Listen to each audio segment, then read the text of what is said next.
Hello friend, Devika daily লাইফস্টাইলে তোমাদের সবাইকে স্বাগত জানিয়ে আজকের ভিডিওটা শুরু করছি। তো দেখো, এখানে আমি চান টান করে পুরো ঠাকুরের পুজো দিতে যাব বলে রেডি হয়ে গেছে। যেহেতু আজকে শ্রাবণ মাসের শেষ সোমবার, সেহেতু আমি আজকে পুজো দেবো। তো চলো, আমি এবার ঘরের পুজোটা দিয়ে তারপরে আবারও ফিরে আসছি। তো এই দেখো, ঘরের পুজো দেওয়া হয়ে গেছে। এবার আমি যাচ্ছি আমাদের পুজো দিতে। কিছু কারণের জন্য মিউজিকটা একটু মিউট হয়ে গেছে। এই দেখো, আমি চলে এসেছি এখন পুজো দিতে।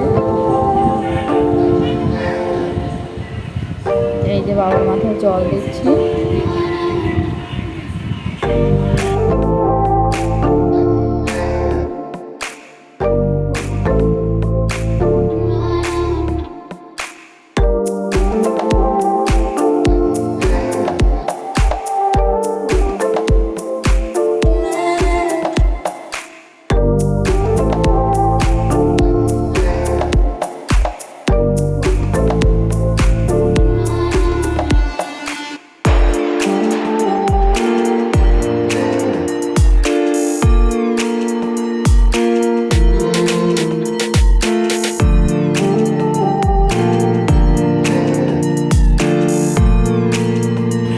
তো যদি ভিডিওটা ভালো লেগে থাকে, please like, comment and share করে দিও। আর হ্যাঁ, তোমরা একটু কমেন্ট